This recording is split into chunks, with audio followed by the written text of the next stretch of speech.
मायने रखता है। 49 साल राजा क्यों बन गया? क्योंकि बहुत कम उम्र में राजा बन गया। और उस समय कोई लोकतंत्र था नहीं कि 5 साल पर चुनाव हो। जो बन गया वो जब तक विकेट पर टिका रहे उसी का बैटिंग रहे, ओवर वाला नहीं था।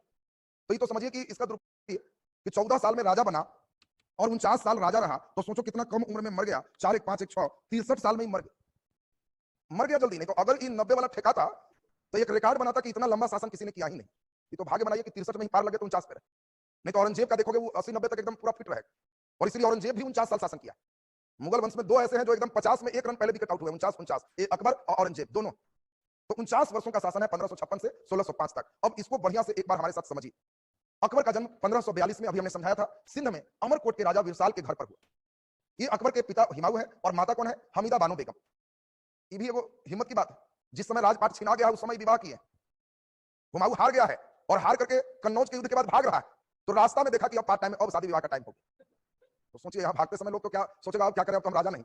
यहाँ भाग रहा है, उस समय विवाह किया और उस समय इसका बेटा का जन्म। तो हुमायूं का भी हिम्मत आप सोच रहे होंगे। और तब हम लोग देखें अकबर का पूरा नाम क्या है? जलालुद्दीन मोहम्मद अकबर। इसी का दूसरा नाम बदरुद्दीन मोहम्मद अकबर भी है।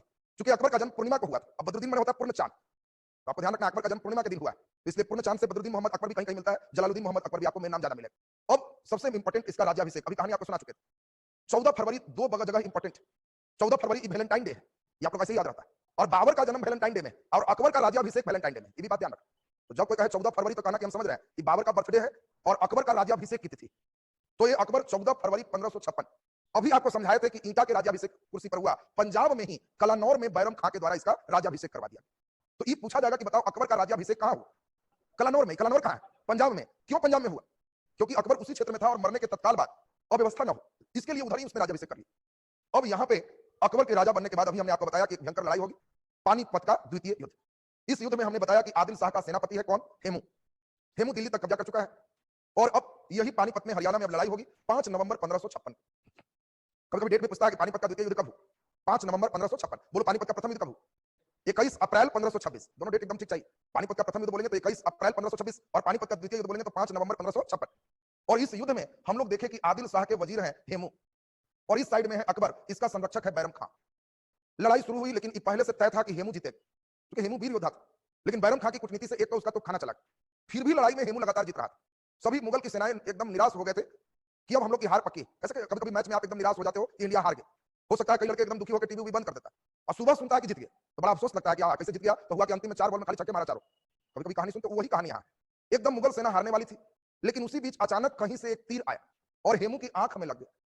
किसी ने निशाना लगा के नहीं मारा था, सब अपने में तीर तीर चला रहे थे और वो हेमू की आंख में आ गया। ये तो चांस कही और हेमू हाथी पर से नीचे गिर गए और सैनिक लड़ते समय बीच बीच में अपने राजा को देखते रहते थे कि हैं कि गए। कारण था कि अगर राजा चले गए तो सैनिक की ड्यूटी थी कि भागो, क्योंकि अगर राजा हार गया है तो बचा हुआ सब सेना दास बना लिया जाएगा, बंदी बना लिया जाएगा और दास से जीवन भर ऐसे फ्री में काम करवाया जाएगा। जीती रोड ऐसे थोड़े बना। जितना सेना पकड़ाया दुश्मन वाला हार गया, सबके हाथ में सिकड़ पैर में सिकड़ और डेली 500 कड़ाही फेंको तो एक रोटी का नाश्ता हो। जब तक नहीं फेंकाएगा मिलेगा ही नहीं। तुम एक आदमी एकदम लेके सोटा तैयार है, बैठ गया तो ऊपर से दिया कस।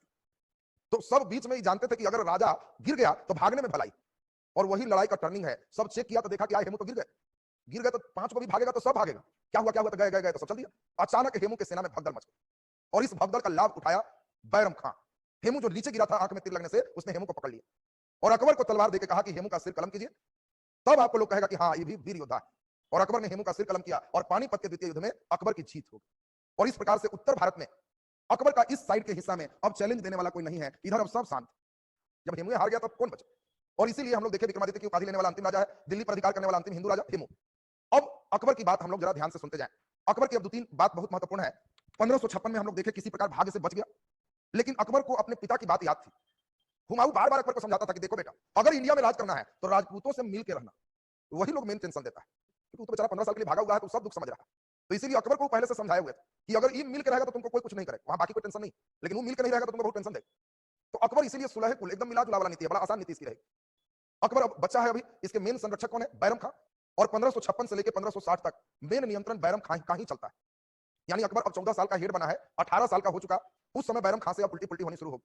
2-3 कारण रहे। पहला तो बैरम खां सिया था और अकबर सुन्नी, और इस समय बैरम खां भी मेन पद पर सवार था। इन्हीं के हाथ में मेन पावर थी। अकबर तो बच्चा है, जो करना है बैरम खां को करे। तो जितने बड़े बड़े पद थे उस सब से सुन्नी को हटा के और बैरम खां सब पर सिया को बैठाना शुरू कर दिया।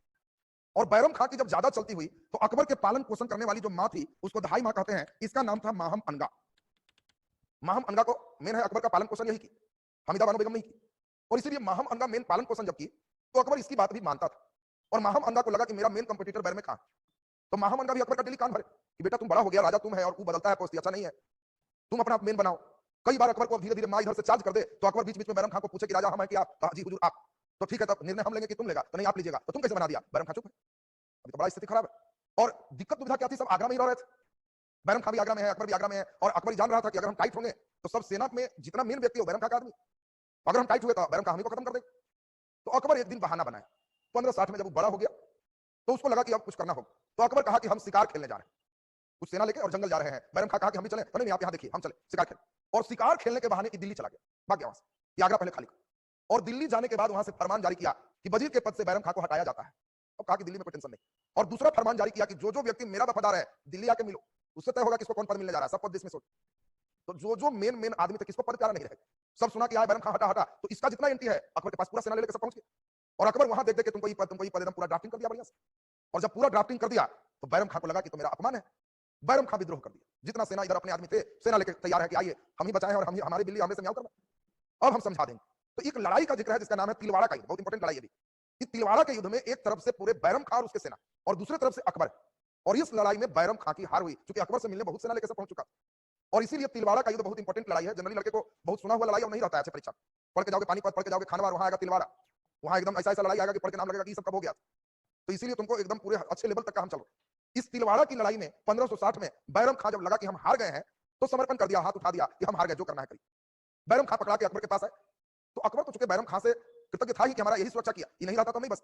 तो अकबर ने बैरम खां को कहा कि अब आप वजीर नहीं है, लेकिन ये भी मत समझिएगा कि हम आपके दुश्मन, आप हमारे सलाहकार के रूप में आजीवन चुपचाप रहिए, वजीर नहीं रही, वजीर निर्णय लेगा, हमको सलाह दीजिएगा, हम करें। या दूसरा ऑप्शन और कोई पोस्ट चुनिए, हम आपको दे देंगे। तीसरा, हमारा कई क्षेत्र है, कहीं आपको वहीं का हेड बना देते हैं। चौथा, ये सब कुछ नहीं तो आपका बुढ़ापा आ गया है, एक बार हज यात्रा हुआ, ये चारों में जो पसंद है आप कीजिए। तो बैरम खां जो आदमी एक बार इतना हाई पोस्ट पे रह चुका है वो अभी सब छोटकन पर रहना नहीं चाहेगा। और जो एक बार प्रधानमंत्री बना है उसको कहेगा बोलो चपरासी रहोगे कि रानी रहोगे, तो कहेगा ना कि सबसे बढ़िया मंदिर में बैठेंगे माला जपेंगे।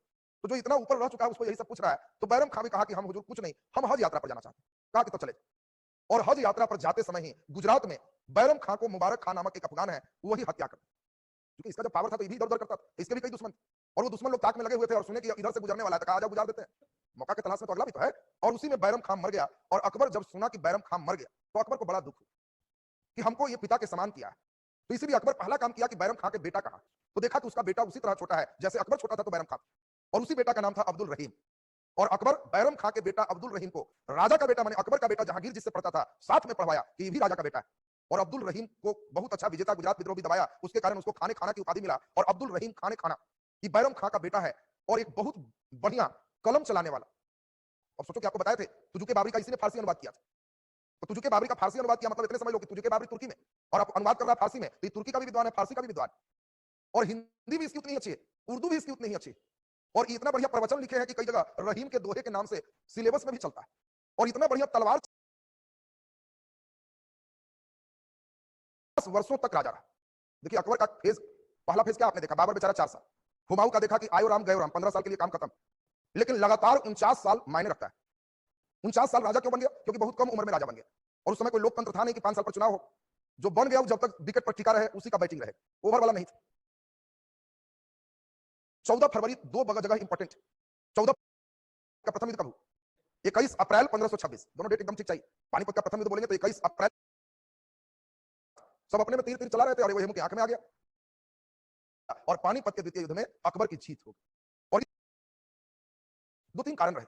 पहला तो बैरम खां सिया था और अकबर सुन्नी, अगर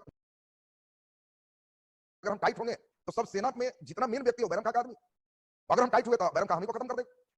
तो अकबर एक बैरम खां जब लगा कि हम हार गए हैं तो समर्पण कर दिया, हाथ उठा दिया कि हम हार गए, जो करना है करिए। बैरम खां पकड़ा के अकबर के पास आए, तो अकबर तो चूंकि बैरम खां से कृतज्ञ था ही कि हमारा यही सुरक्षा किया, ये नहीं रहता तो नहीं बस। तो अकबर ने बैरम खां को कहा कि अब आप वजीर नहीं है, लेकिन ये भी मत समझिएगा कि हम आपके दुश्मन, आप हमारे सलाहकार के रूप में आजीवन चुपचाप रहिए, वजीर नहीं रही, वजीर निर्णय लेगा, हमको सलाह दीजिएगा, हम करें। या दूसरा ऑप्शन और कोई पोस्ट चुनिए, हम आपको दे देंगे। तीसरा, हमारा कई क्षेत्र है, कहीं आपको वहीं का हेड बना देते हैं। चौथा, ये सब कुछ नहीं तो आपका बुढ़ापा आ गया है, एक बार हज यात्रा हुआ, ये चारों में जो पसंद है आप कीजिए। क्योंकि इसका जो पावर था तो ये भी इधर उधर करता था, इसके भी कई दुश्मन थे। और वो दुश्मन लोग ताक में लगे हुए थे और सुने कि इधर से गुजरने वाला है, तो कहा आजा गुजार देते हैं, मौका के तलाश में तो अगला भी तो है।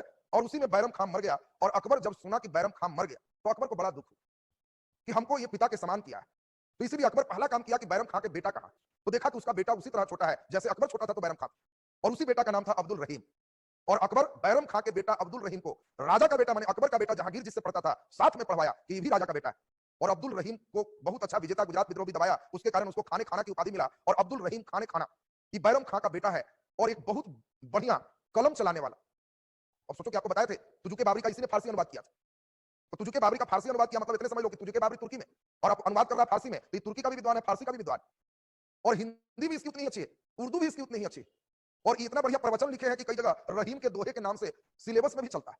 और इतना बढ़िया तलवार चलाते थे कि अकबर को लगता था कि यहाँ कोई नहीं जीतेगा, तो इसको भेजते थे तो ये मार के भी सबको सही करता था। तो सोचो अब्दुल रहीम बैरम खां का बेटा बहुत बढ़िया तलवार भी चलाया और बहुत बढ़िया कलम भी चलाया, ये दोनों में वीर हुआ अब्दुल रहीम खान खान। तो ये आपको 1556 से 60 की कहानी आपने सुना, तो फिर से रिवीजन करते चलिए। अकबर एकदम आपको हम इजी कर देना चाह रहे हैं। हमने आपको बताया कि अकबर राजा बना है वैलेंटाइन डे 14 फरवरी 1556। कहां बना? पंजाब के कलानौर। इसका संरक्षक कौन है? बैरम खां। और राजा बनने के बाद एक लड़ाई हुई है जिसका नाम है पानीपत का द्वितीय युद्ध। और फिर आपको समझाया कि पानीपत का द्वितीय युद्ध 5 नवंबर 1556, इसमें हेमू आदिल शाह का सेनापति है, मारा गया। फिर हम लोगों ने सुना यहां पर 56 से 60 4 साल बैरम खां का प्रभाव। और बैरम खां को किस युद्ध में हराया गया? तिलवाड़ा का युद्ध में हराया गया। और हज यात्रा पे जाते समय बैरम खां की हत्या कर दिया। किसने हत्या किया? मुबारक खां। अब सबसे ज्यादा खुश कौन है? बात को ध्यान देना। सबसे ज्यादा खुश है इनकी धाई माता माहम अनगा, क्योंकि इसी ने कान भर भर के काम ठीक कर दिया। ऐसा मैं नहीं कह रहा हूं, अकबरनामा लिखने वाले अबुल फजल ने कहा कि बैरम खां ठीक था, उसको सब खराब करने वाली यही थी माहम अनगा। अब अकबर बैरम खां से जब छूटा तो 2 साल 60 से 62 और तानी दरबार के फेर में रह गया। लड़का है, अचानक कितना बढ़िया शासन करे। तो 4 साल तो बैरम खां जो कहा वही चल। बैरम खां को हम लोग देखे तिलवाड़ा के युद्ध में काम खत्म कर दिया। तो 60 से 62 इस शासन को पर्दा शासन या इसी को कई इतिहासकार पेटीकोट शासन कहते हैं, पेटीकोट साया को कहते हैं, और तानी दरबार का शासन। तो ये पर्दा शासन या पेटीकोट शासन 60 से 62 है। इस शासन में मेन रूप से और तानी दरबार में इनके धाई माता माहम अनगा का राज चल रहा है। और उन्हीं का एक बेटा है अधम खां, यही दोनों का मेन कंट्रोल। बताओ अधम खां और अकबर में क्या संबंध है? दूध के भाई का। माहम अनगा पालन पोषण किया, अपना दूध पिलाई अकबर, और इसकी अपने बेटे हैं अधम खां, तो दोनों दूध का रिश्ता है। और इसीलिए मां भी माहम अनगा खुश है कि अच्छा है कि अकबर को हम पाले पोसे हैं, तो हमारा बेटा अधम खां की भी अच्छा स्थिति हो। कोई भी मां अपना बेटा को ज्यादा अच्छा चाहे, और अकबर भी अधम खां पर भरोसा करता था। और इस समय मां बेटा जो कह दे समझो हो गया, कह दे कि इसको हटा दीजिए पोस्ट से तो गया काम से। तो 60 से 62 माहम अनगा और अधम खां यही दोनों के चलन थे। और अधम खां तो इतना पगला गया कि अकबर के वजीर तक को मार दिया कि हमको वजीर बना। इतना फॉर्म में आ गया। को मानते जाइए तो माथा पर चढ़ जाते। अधम खां उसी टाइप का एकदम चढ़ गया माथा पर। और चढ़ने का कारण था मालवा विजय के लिए अकबर ने इसको भेजा, और जीत के आया। राज बहादुर को देखोगे उधर एकदम हरा के आया। और उसके बाद अकबर को कहा देखिए जीत गया ना, तो हाँ तो वजीर हमको बना दीजिए। अकबर अब कैसे कहे कि नहीं बनाएंगे? कहा बनेगा तुम्ही, वो वजीर को कुछ दूसरा पोस्ट देंगे तो तुमको बना देंगे। वो जब तक वजीर है कैसे बनाएगा? तो ये बिना अकबर से कहा कि वो टेंशन आपका यही ना कि वो वजीर है इसलिए हम नहीं बन रहे, तो लोग उसको पार लगा देते हैं। जब हम उतना जीत के आ गए तो उसको मारने में क्या लगे? और ये दोनों की चलती थी, वजीर को ही जाके मार दिया। और जब अकबर सुना कि वजीर के मार दिया तो कौन मारा? तो अधम खां। तो तुम लोग सेना लोग कुछ नहीं किया जी, क्या करते हुजूर, आपके भाई है। अकबर कहा पकड़ के लाओ उसको, और आगरा के सबसे ऊपर जो किला बाउंड्री देख रहे हो फेंक दो वहीं से उसको। और ऊपर बाउंड्री से फेंकवा दिया, जिससे अधम खां मर गया। तो मां उसी दिन से सदमा में आ गई और ये पर्दा शासन के काम खत्म। देखिए पर्दा शासन भी बड़ा दर्दनाक एंडिंग इसका। अकबर यहाँ से फॉर्म में है और 1562 से बड़ा निर्णायक हम लोग देखेंगे डिसीजन होना शुरू हो। 1562, 1563, 1564 ये तीनों एकदम बड़ा डिसीजन अकबर बोल्ड होकर लिया। अब उस पर किसी का नियंत्रण नहीं। तो जरा ध्यान देंगे, देखो ध्यान से सुनो बस, एकदम हम जो सीक्वेंस में चल रहे हैं, एक बार सीक्वेंस केवल घर में बढ़िया से बनाओगे तो लगेगा कि बहुत बेजोर सिस्टम आ गया। और चूंकि हम कहानी बेस करते हैं तो इससे आपको इंटरेस्ट बना रहता है, उसमें कहीं इधर उधर नहीं भागे। तो हम लोग अभी देखें कि पर्दा शासन 60 से 62 है और इस समय उसके धाई माता है माहम अनगा। धाई कहते हैं जो पालन पोषण करती, और इसी के पुत्र है अधम खां। इसका मेन नियंत्रण है। और इसी में हमने आपको बताया कि अधम खां को अकबर ने अपना पहला विजय मालवा पे आक्रमण किया। कभी पूछेगा ऐसे तो विजय अभियान में हम पढ़ाएंगे कि अकबर का पहला विजय अभियान तो मालवा, और मालवा विजय अभियान को किसने पूरा किया? अधम खां। और वहां के राजा थे बाज बहादुर, उसको हराया। बाज बहादुर की पत्नी बहुत सुंदर थी और वो चाह रहा था अधम खां की इसको हम पकड़ ले, लेकिन वो पत्नी आत्महत्या कर ली। और इधर हम लोग देखेंगे कि अकबर के वजीर के पद मांगा कि हमने बाज बहादुर को हरा दिया। आगे कहानी आगे फिर बाज बहादुर अकबर के जाके पैरा धरे, तो अकबर उसको कहा कि आज तुमको हम सरदार अपना बना देते हैं, उसको पोस्ट दे दे, मेरी अधीनता स्वीकार करो। अकबर का कहना था कि हम राजपूत शासक से लड़ेंगे नहीं, तुम ही राजा रहो, लेकिन हमें टैक्स फिक्स करेंगे उतना पहुंचा। और जब बुलाएंगे तो एकदम दंडवत आने के लिए एकदम उपस्थित हो, सिजदा पैबो से एकदम झुके प्रणाम, कदम चुमो, फिर उठो बैठो, अब फिर जितना पहुंचाना है पहुंचाओ, राज करो। इतना नहीं करोगे तो हम तुमको छोड़ेंगे। और यही चीज था सब राजपूत शासक करेंगे, सिर्फ एक नहीं किया, महाराणा प्रताप। महाराणा प्रताप कहा कि हम ठीक है आपकी अधीनता मानते हैं, पैसा भी पहुंचा देंगे, लेकिन कहिएगा कि आके झुक के हुजूर बोले हम नहीं करेंगे। अकबर कहा कि उतना तो करना होगा तुमको। कहा नहीं। और हल्दी घाटी की लड़ाई चलेगा, वो कहेगा घास की रोटी खाएंगे, लेकिन मुगलों की अधीनता स्वीकार नहीं करेंगे। और नहीं किया, जंगल में घास की रोटी खाते रहे। तो सिर्फ एक मेवाड़ आगे आएगा चित्तौड़, जिस पर अकबर नियंत्रण नहीं कर पाया। तो आगे डिटेल कहानी आपको आएंगे। अभी बाज बहादुर को हराया अधम खां, और आने के बाद कहा कि हमको वजीर बना दीजिए। अकबर के प्रिय वजीर का नाम था अतगा खां, और इस अतगा खां का अधम खां ने हत्या कर दी। और जब अकबर को मालूम चला कि हमारे मेन वजीर को ही मार दिया है, तो अकबर इतना गुस्सा में आया कि हमने आपको बताया कि इसको आगरा के किला से ऊपर ले जाकर नीचे फेंकवा दिया और अधम खां का प्राण निकल गया। तो ये मां बेटा का जो बीच में लग रहा था, सबको कह रहा था कि यही दोनों चला रहा है, तो प्रजा सब देखी कि तो अपन भाई के ऊपर से फेंक दिया कि मर गया। काय के लिए? तो बिना पूछले मार दिया वजीर को इसी के लिए। तो ये मां भी अब शांत हो गई, समझ गई कि हमारे कब्जा में नहीं रहेगा। और इस समय 3 मेन काम आपको अब ध्यान रखना है, 62, 63, 64। 62 में अब अकबर बोल्ड डिसीजन लिया कि सेना की क्या गलती है। सेना तो अपने मालिकों के लिए लड़ता है, फिर हारने के बाद उसको दास बनाना, पकड़-पकड़ के बेचना, ये किसी तरह से अच्छा नहीं। इसीलिए अकबर ने 1562 में डिसीजन लिया कि युद्धबंदी को दास नहीं बनाया जाए। कोई बात नहीं, तुम लड़ाई में हार भी जाओगे तो तुमको हम फिर छोड़ देंगे, भागना नहीं। आपसे पूछा जाएगा कि युद्धबंदी को दास कब बनाना बंद हुआ? 1562 अकबर। 1563 में अकबर ने तीर्थ यात्रा कर समाप्त कर दी। कहीं-कहीं तीर्थ यात्रा घूमने में भी टैक्स लगते थे, उसको उसने खत्म कर दिया। और 1564 में इसने जजिया कर समाप्त किया। ये बहुत महत्वपूर्ण तुम्हारे लिए है। फिर औरंगजेब जजिया दोबारा लगा देगा, जिसको मोहम्मद शाह फिर अंतिम रूप से हटा देगा। आपको ध्यान रखना है कि जजिया कर को समाप्त करने वाला मुगल बादशाह कौन था? अकबर। कब समाप्त किया? डेट भी पूछेगा, 1564। अब एक रिवीजन मारेंगे तो देखो यहां तक कितना अच्छा हो गया तुम्हारा। तुम अब इतना अंदाज भी नहीं कर रहे हो, उतना बढ़िया होता जा रहा है तुम्हारा अकबर। अब एक बार सुनो तो देखना कितना बढ़िया लगेगा कि बात बहुत अच्छे स्टेप पे हम चले आए। हम केवल बोले अकबर, तो आपको फटाफट चलना है कि जन्म। केवल डेट बोलो जल्दी से। हम लोग देखे कि भागा 40 में था, एक विवाह शादी किया और 42 में जन्म है। तो 1542 में जन्म है सिंध प्रांत में अमरकोट के राजा विरसाल के। फिर हम लोग देखे कि इसके पिता तो हुमायूं है और माता कौन है? हमीदा बानू बेगम। इसके बाद आपको बताया कि बहुत कम 14 वर्ष, लगभग 13 साल ही कुछ है, उस अवस्था में इसका राज्याभिषेक हुआ। और राज्याभिषेक का डेट आपको बता दिए, 14 फरवरी 1556। 14 साल की उम्र में अकबर राजा बन गए। और 14 फरवरी 1556 में कहां राज्याभिषेक हुआ? पंजाब के कलानौर में। आपको दोनों चीज एकदम ध्यान रखना चाहिए, पंजाब के कलानौर में। तो पंजाब के कलानौर में इसका राज्याभिषेक हुआ, ये भी चीज आपको एकदम क्लियर होगी। इसके बाद हमने देखा मेन लड़ाई हो गया पानीपत का द्वितीय युद्ध, और यह था 5 नवंबर 1556। अकबर ने हेमू को मारा और अकबर का संरक्षक कौन था? बैरम खां। फिर हम लोग देखे 1556 से 60 बैरम खां का नियंत्रण था। बैरम खां सिया संप्रदाय से था, ऊंचे पदों पर सिया लोग की नियुक्ति कर रहा था और अकबर का पीछे से कान भरा जा रहा था। और इसीलिए अकबर ने शिकार के बहाने आगरा से दिल्ली गया और वहां से उसने हटाने की घोषणा की। और एक लड़ाई का नाम अभी बताया, तिलवाड़ा का युद्ध।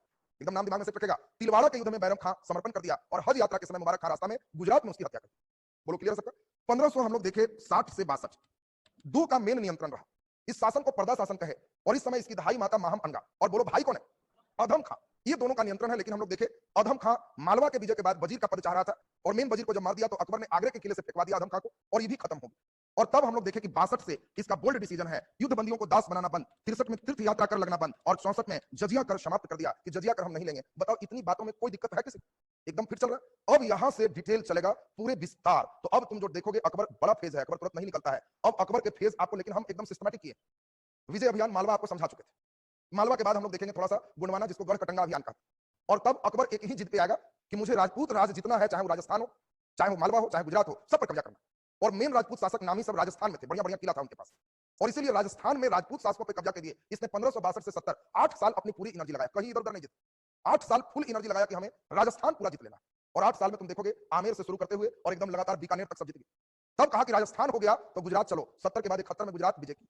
72 में दोबारा अकबर गुजरात गया, तब पहला बार जिंदगी में समुद्र देख। अभी तुम्हें से भी कई लोग हो गए कि समुद्र दर्शन नहीं हुआ, कभी सौभाग्य मिलेगा किसी भर्ती बोर्ड का तो तुम्हारा भी इतिहास में लिखा जाएगा कि फलाने एग्जाम में पहली बार समुद्र दर्शन का लाभ मिला। तो अकबर को भी गुजरात विजय के बाद पहली बार समुद्र दर्शन का लाभ मिला, पुर्तगालियों से भेंट हुआ। और तब इसने फिर कोशिश किया कि उधर काबुल तक कब्जा करें, और काबुल तक कब्जा करने के बाद तब कहा कि अब दक्षिण भारत जीते। और दक्षिण भारत जीतने में आधा क्षेत्र जीता है। और तब कहा कि अब कहां कितना इसकी कहानी लास्ट होगी। तब पूरे विजय अभियान हम चाहते हैं कि एकदम एक एक लाइन तुमको याद करवा दे, केवल ऐसे ही नहीं रहेगा। लिखा हुआ का मतलब है कि तुमको लिखाने में जो समय मेरा बच रहा है तुमको याद कराने में चल। इसलिए डबलिंग में हम चलते हैं कि एकदम दोबारा होते होते लगे यहां हमारा एकदम सही हो। तो अगले